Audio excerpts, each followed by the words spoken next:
When I was 9 years old, I bought my first comic book. It was an edition of the X-Men. And since then, I've had a love affair with this entire superhero genre that we hear about. My favorite comic book heroes were Spider-Man and the Silver Surfer. And now it's actually much more respectable thanks to all of these Marvel movies, but when I was growing up, there was a bit of a nerdy stigma attached with this entire comic book obsession. What I liked especially about the comic books superheroes was not just the funky powers or the really cool costumes, but this idea of do-gooderism, or if I had to make it simple, doing good for goodness sake, as cheesy as it sounds. And when a superhero saw a person committing a crime, or they saw maybe a villain about to destroy the city, they didn't wait for the cops, they didn't wait for the government to take action. They just did it because it was the right thing to do. And I think there's that small seed of that in the spirit of every activist that I meet in my actions. Today I just want to talk a bit about activism, what it is for me, what I think it takes to be an authentic activist, as well as the person who I call the reactivist, somebody who, rather than doing service for others, tends to serve their own ego in their activism.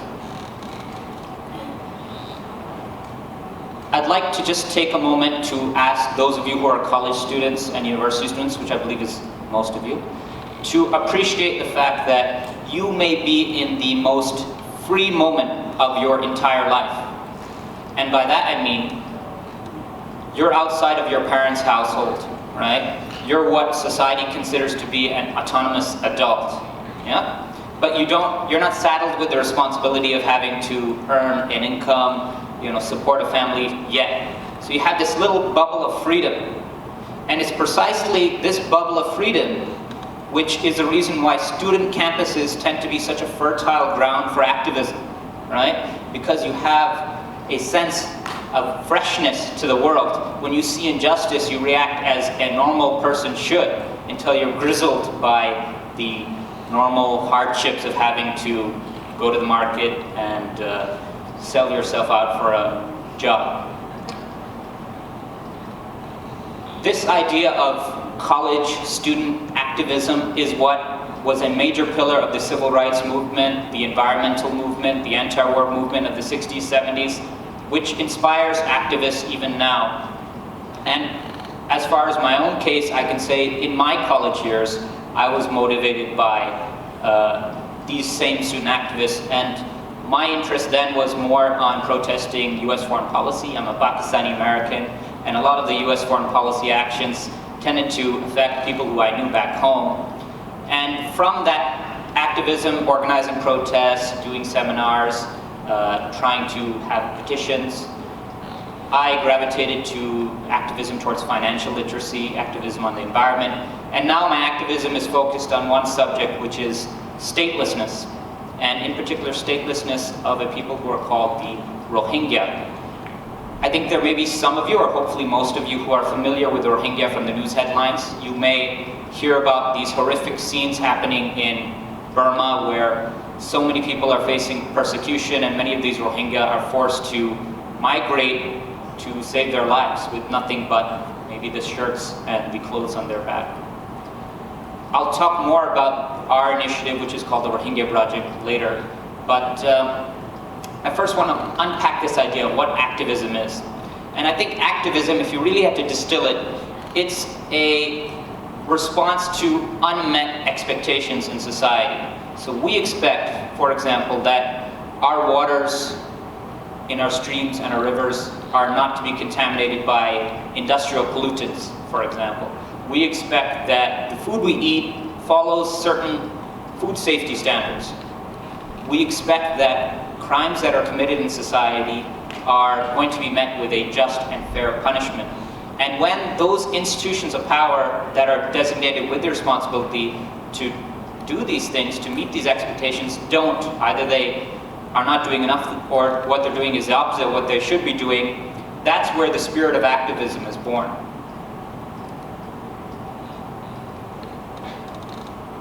Of late, though, I believe that the spirit of activism has been diminished somewhat. And there's probably a host of reasons why that's the case. But if I had to pick one major reason, I think it's the rise of the internet. The internet, as we all know, it's a great resource for collaboration, for understanding different issues, for connecting with each other. And it is because of the internet that I feel actually our generation is probably the most informed generation about a lot of these social issues that are affecting us. But at the same time, the internet has given us the rise of what we call the keyboard warriors. I'm not sure how many of you are familiar with that term. But those people who respond almost in real time to any earthquake or political scandal with a flurry of commentary and sharing that special post to show how vigorous they are in their response to that issue. So the internet has a dual effect. It can be an engaging mechanism, it can be a disengaging mechanism. When social media is used right, we see something like what happened in the 2001 Arab Spring in Egypt, where a lot of the public was denied these official channels of communication. They used social media to mount a mass resistance to eventually topple a dictator. That's social media used very properly for collective organization. But then there is this risk that with social media, that natural impulse that we have as soon as we see some injustice happening, that fury that we feel, that maybe sadness that we feel when we see some victim, is immediately discharged as if it was a pressure valve by liking a post, sharing a post, maybe responding to a never-ending WhatsApp thread, or perhaps if you're very active, you sign an online petition, right? So this idea of using the internet and committing your activism there and just leaving your activism there is what I would call a sort of reactivism. It's rooted in the sense that I'm going to react to events without committing myself to boots on the ground to change it. There's a deeper dimension to reactivism also that happens for those of us who do go out in the field. And that's when activism actually becomes a mask for your own ego. In the activist circles, you're going to meet, depending on which issue you pick, it can be children's rights, it can be protecting the environment, for example. You're going to meet some of the most selfless individuals who are inspiration personified, people who have dedicated their whole lives to struggle. And when you meet them, your morale is really high. On the flip side, you also meet people who are just there to be seen and heard and attach themselves to a particular cause. They like taking their selfie with the sufferer. And that's a very pernicious phenomenon. And I think it's just good advice to follow some certain guidelines if we're interested in committing ourselves to an issue. And the two central pillars, I would say, of any proper activist are they should have compassion and they should be committed to impact. And I'll try and talk about these one by one.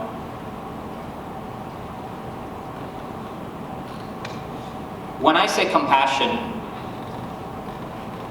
I don't just mean to be passionate about an issue. We've heard a lot today about passion, right? You need to be passionate about the cause you're committing yourself to.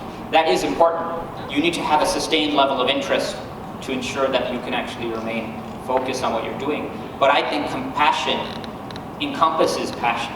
Compassion means that you are committed to helping those who are at the receiving end of a problem, rather than just doing it because of your own, not necessarily selfish interest, but of your own perhaps intellectual interest in an issue. To give an example, if somebody is a labor rights activist, but they don't talk to middle-class working men and women about the struggles of living paycheck to paycheck, how informed is their activism? There was a famous professor on group dynamics in the 1930s, Kurt Lewin, who observed that in order for any change to be effective, those who are closest to that change must be involved in that change for when that change happens. And I think there's a lot of wisdom to that. So really, if you are looking at any issue, try and see who are the victims of that issue that you really want to connect with and know intimately and hear from their struggles first before going out into the field. I think you'll find it's much more well informed.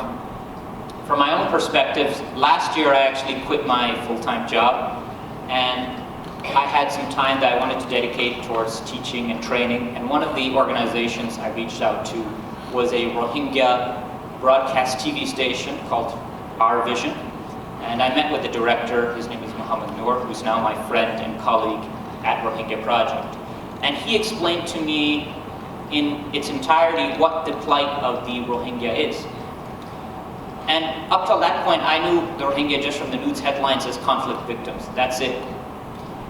There's a whole new dimension to the Rohingya plight, which I'll just explain very briefly. There's roughly 3 to 4 million Rohingya worldwide, but the vast majority of them are not in Burma, which is our homeland. The vast majority of them are scattered to the four corners of earth, either in Saudi Arabia, India, Pakistan, Bangladesh, Thailand, Malaysia, and they're living as stateless people. And what it means to be a stateless person means that the most fundamental tool of a 21st century citizen, which is your identity, is deprived to you. So you don't have a passport, you don't have a national ID card, you don't have a birth certificate. You cannot even prove you are who you claim to be. You can't prove your son is your son. You can't prove your daughter is your daughter. And this is the collective existence of the Rohingya today in this society as well. Because in Malaysia, there's roughly 150 to 200,000 Rohingya that most people don't talk about. So this is an issue of statelessness. And what are the problems that they face? Without an ID, you can't get any access to financial services like banking. You can't get access to education. You can't get access to healthcare. You're just expected to live on the margins of society by design. So when you hear this full scope of the problem, and then you realize that this problem is happening not recently, but for 2 generations, and it looks from the way things are right now that it'll happen for another 2 generations, or perhaps countless generations to come from now. When you hear that and when you interact with the Rohingya, it's very hard to walk away. So in terms of the second item which I mentioned, which is impact, this is also something I think that separates the activist from the reactivist. Impact means that you are committed to some tangible change in the field, that you liking a post or commenting about something online is just a start, right? If you decide to commit yourself to an issue, you need to think to yourself, what are 1, 2, 3, 4 tangible, practical, feasible changes that I'm willing to commit myself to actually implementing in some time span? To give you an example, climate change is a big issue, right? I think all of us agree. Most of you should be familiar with climate change. There was a latest report from the International Panel on Climate Change saying that in 2050, basically humanity is toast unless we do something right now, right? So if you know that, are you going to spend most of your time informing people what is climate change, educating people about climate change? That's good, but to be honest, what we really need right now are people who dedicate themselves to actually changing governments and changing civil society policy to respond to climate change. That's real activism, and that's change that we desire and need. In terms of the Rohingya project, after a series of conversations, we tried to hone in on what are the central issues that the Rohingya face and how we could actually have some achievable solution. So we honed it to 2 basic issues. One is identity, the other is opportunity. For identity, what we're working on, and we hope to implement soon, is creating a digital ID system for the Rohingya using next generation technology called blockchain. And for those of you who have dabbled a bit in cryptocurrencies, you may be familiar that blockchain is actually the technology behind cryptocurrencies. It's a secure and verified, cryptographically verified mechanism. So using this digital ID system to verify who the Rohingya are and linking that to a financial platform, giving them applications so they can actually, do remittances towards each other across distances, which they're not able to do now, to be able to trade using a community token, to be able to raise funds for their own businesses, to give them at least some seed of a microeconomy so they can have some hope for the future. These are the impacts that we're working on. But you don't have to look at impacts on a grand scale. Look at your own community. Look at a few things that you want to implement within your own community. It could be even just cleaning a neighborhood park. But just commit yourself to those practical, feasible changes that you can see implemented. Lastly, I mentioned compassion, I've mentioned impact. I'll also say this, that for those of you who have this burning desire to be a positive force of change in the world, you also need to be somewhat patient, because there are many times where you may go around searching for one cause and you like a particular cause, but it doesn't really sit with you for whatever practical reason. Sometimes the cause will find you. You won't need to find the cause. So as long as you're venturing out, as long as you're outside of your comfort zone, then you're in a place where it's very likely you'll find that sweet spot. And the best thing about service is that, unlike the job market, where sometimes if the job market's bad, you're not going to get a job and you have to keep waiting, the service market is always good. There's always plenty of causes that humanity creates problems for it where we need people to solve, right? So just think about that. And I'll end with these words from the legend Muhammad Ali, who said that service to others is the rent that we pay for our little room here on earth. So if you're overdue on your rent, I'll just say that there is no better time to act than now. Thank you.